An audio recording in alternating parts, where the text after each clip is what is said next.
Why is it that someone can spend years to build their entire identity around a belief system, and one day they wake up and say, you know what, I'm done? How does that happen? I don't know why. Nobody could explain it. I asked people that are deep into the psychological world, I said, why is it that a voter votes for the opposite party? Well, I mean, from the outside world, it feels like such a sudden and massive shift, but the brain doesn't do sudden. If you could say something to President Trump and he was going to hear you right now, what would it be? You're a worthless pile of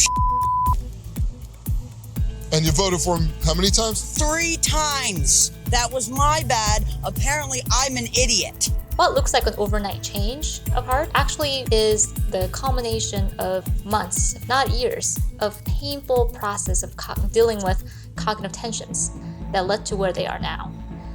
I'm Nuri, the neuroscientist, and today we're going to unpack the neuroscience of changing belief.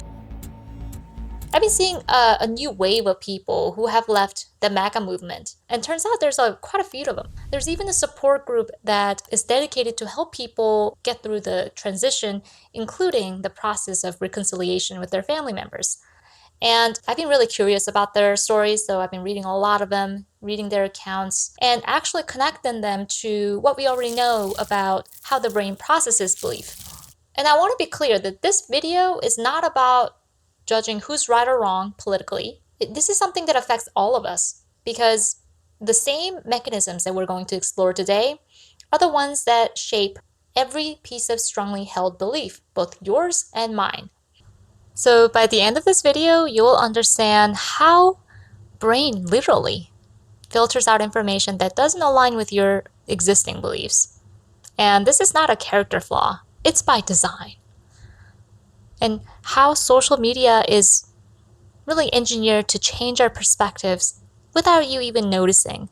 And then you'll be able to understand what actually needs to happen in the brain before someone can change their mind. So let's get to it. In the brain, there's a region called the posterior medial prefrontal cortex. You can think of it as an error tracking system. It helps you track potential errors in your judgment after you've made a decision. So it also helps you check when you have to switch your positions given the new information that comes after, right? Well, scientists have found something really interesting about this region.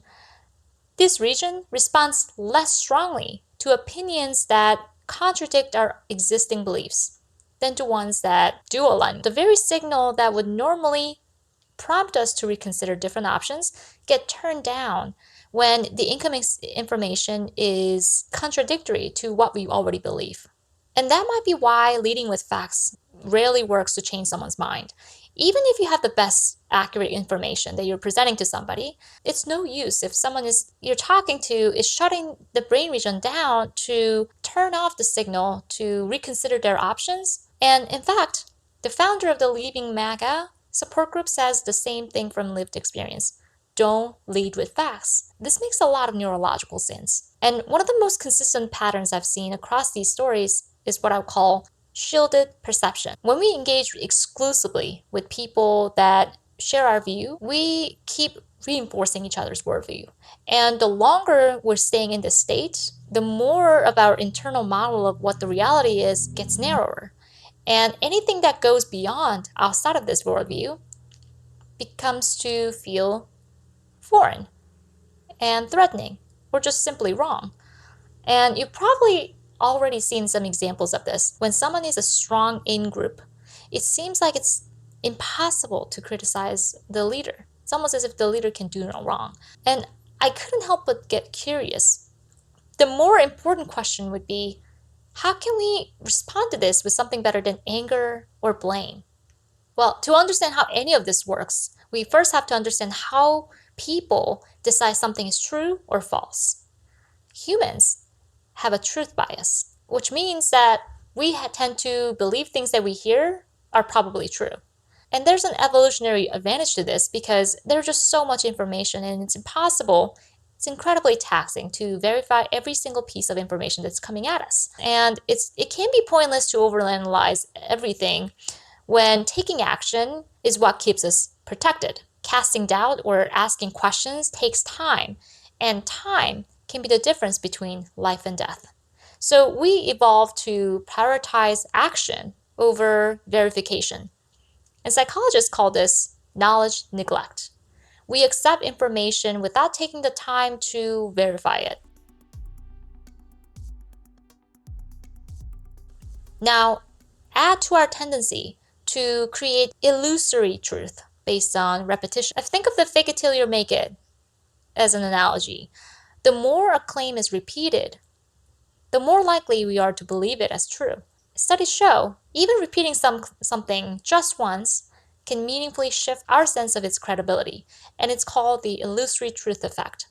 This has a lot to do with fluency as well. Phrases and opinions that easily roll off the tongue feel natural. When it's natural, it's more likely to be repeated. Repeated exposure makes the information feel familiar. And that familiarity gets misread in the brain as accuracy because it's matching what's already stored in our memory. Well, every major brand in the world exploits this. Political movements do it too. Humans are socially wired to belong, and at the same time, we are motivated to save face and protect our reputation. And that brings us to two connected patterns: confirmation bias and motivated acceptance. Confirmation bias is where we accept evidence that aligns with our belief and reject evidence that isn't aligned with our belief. Motivated acceptance is where we decide something is fact or opinion based on how much we already agree with it. Now, in a cult-like setting, these things get amplified. Absolute loyalty and obedience to leadership decision without question is like the membership fee to be part of the group. And the group becomes your entire social world. And over time, the social identity gets built over many years, sometimes from a young age. Your group identity doesn't just describe you, it becomes you. In psychology, this is called identity fusion. At that point, it becomes very difficult to reconsider your beliefs because doing so would mean that you're admitting you've been wrong your whole life, that you've built this entire identity, your entire life, on something that is false. And for most people, that's a very difficult thing to admit. It's really one of the most painful experiences someone can go through. So instead, people come up with alternative explanations, new explanations to protect their belief. It patches up the cracks because if you question one thing, it opens a whole can of worms about your life choices and your decisions, and the whole thing might fall apart. This cognitive dissonance is what makes cognitive rigidity feel safer, and people prefer that over feeling like they're erasing themselves. I wouldn't say this is irrational. This is literally a self-protective defense mechanism. So what actually makes the pattern break? For most people who leave, this is not a single moment, but it's a long, arduous process of this immense internal pressure building up. And just like leaving toxic or abusive relationship doesn't happen overnight, the stages of grief take place over many months, even years. And that takes a lot of unlearning and relearning before anyone can see an outward change.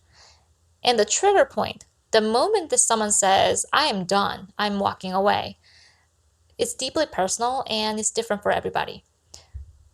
For some, it's about getting cut off from their family, friends, loved ones. For others, it's seeing someone they highly respect introduce doubt in their mind. And it forces them to really question their own thinking. Some people reached a moral threshold where something happened and they couldn't possibly reconcile that with their own conscience. That feeling that something has gone too far, like line has been crossed. And they start to notice there is a gap between the group in reality and the group in their idealized image that they had in their minds. They start asking more questions, and this is a very sensitive and vulnerable position of going through this unlearning process. And almost all of them describe this period where they're re-exposed to different news media outlets that they previously considered hoax and fake news. They start to consume different information because they want to answer. They want answers to their questions. At the same time, they're asking questions that they hadn't even questioned before. And then they discover that there's more to things that they originally thought was black and white. There's more nuance. And one thing leads to the other, and it becomes something that they can't stop. Now, let's talk about the role of media in all of this because it is significant. Some news media sensationalize news. They frame complex societal issues and they reduce it down to something that's very simplified in emotionally charged terms. And this is by design because emotions drive engagement and engagement drives up revenue. One particularly effective framing technique that they use is blaming. You reduce this multifaceted, complicated issue to a single cause, usually attributed to an out-group member or a third party. A classic example of this is saying illegal immigrants taking our jobs. It's simple, easy to remember, it's got a villain, and it triggers anger, the negative emotions, and the desire to get even. A Dutch study found that people who watch political video clips with blame framing were more likely to shift attitudes afterward. And when researchers looked at the fMRI data, brain activation in regions involved in political reasoning and narrative understanding was more varied across participants, across viewers of the same content when it was blame frame videos versus neutral videos. So this gives us a neurobiological explanation for why this blame-ridden political messaging in our media is causing more polarization. And social media compounds all of this through its reward structure. Platforms are optimized for engagement, and controversial and rage-baiting content basically thrive and outperform the neutral content that's factual analysis. So this kind of creates this outrage and fear that travel faster than facts with no real-time checkpoint. And the problem is difficult to solve because fact-checking is incredibly challenging to implement at the speed of how information spreads. And even when the corrections do come later, they don't get nearly as much attention as the original misinformation. One study found that differences in engagement can be as high as 20 times on Facebook. Even warning labels don't fully fix the problem because once somebody is exposed to a misleading or false information, the damage is already done. And it's hard to undo it with just putting a label on it. And this is probably because the brain holds both the misinformation and the correction simultaneously in their memory. And this is based on the activity in regions like the angular gyrus and the precuneus, but we tend to forget the things that came later. So the correction that came later gets forgotten faster than the original misinformation. A new study that came just a couple months ago found that social media feed design can significantly change user behavior. This study was with users on X. Of course, X used to be Twitter, now bought by Elon Musk. In this study, X users toggle between the chronological timeline and the For You algorithmic timeline that's curated by the algorithm for you. And they use these over the course of 7 weeks. When users switched from chronological feed to algorithm chosen feed, their engagement went up. And well, that's exactly social platforms want. They want to engage. But then what's interesting is that it also shifted their political attitudes. People were more likely to follow conservative accounts, more likely to share content aligned with the Republican priorities with more pro-Trump and anti-Zelensky sentiment. And what's really important to note is that this didn't reverse the other way around. So if the users started out with the algorithmic content and switched to the chronological timeline, it didn't reverse back to the left-wing attitude. Now, one possible explanation is that more conservatives are more likely to be drawn to X than Democrats to begin with. But I think even if there's a subtle impact, I think it's still worthwhile to notice how the social media algorithm isn't neutral. And feed design can really shape our political beliefs and ultimately our voting decisions. So what all of this data points to is simple. how strongly our environment shapes what we believe and what we do. Social media algorithms dictate a lot of what we see next, and by extension, what we might do next. We are a product of our environment to an extent. And obviously, that doesn't excuse any criminal activity or any harm caused by somebody. But I think that it's important to also recognize that, especially when we're tempted to just dismiss somebody we see online that doesn't agree with our view as ignorant or stupid. The people in these stories I've read are practicing something that's genuinely difficult to do, which is self-awareness. It's difficult for anyone to realize that there's something off about their worldview and then actively go out and search information that challenges that view and then actually change their view. I mean, all of this process takes a lot of cognitive effort. And I think we need to appreciate that. And I'm not saying this as somebody is someone some sort of a moral high ground or elitist, because I think we all have biases and we need to check our own biases and bias perception because it applies to everyone. And I think we can be more mindful when it comes to choosing how we respond to people that we don't necessarily agree with, both online and real life. Even taking a moment to just pause before responding can really help. There probably are more people who are considering or just questioning in the dark, but they are carrying immense guilt and fear of judgment.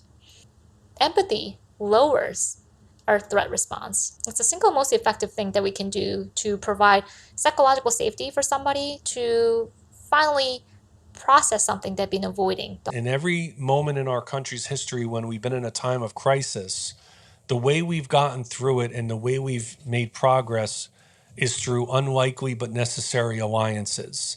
And I think those who are not MAGA welcoming into the alliance those who were MAGA and then decided to genuinely leave, that's forming and forging that unlikely but necessary alliance that is needed to fight back.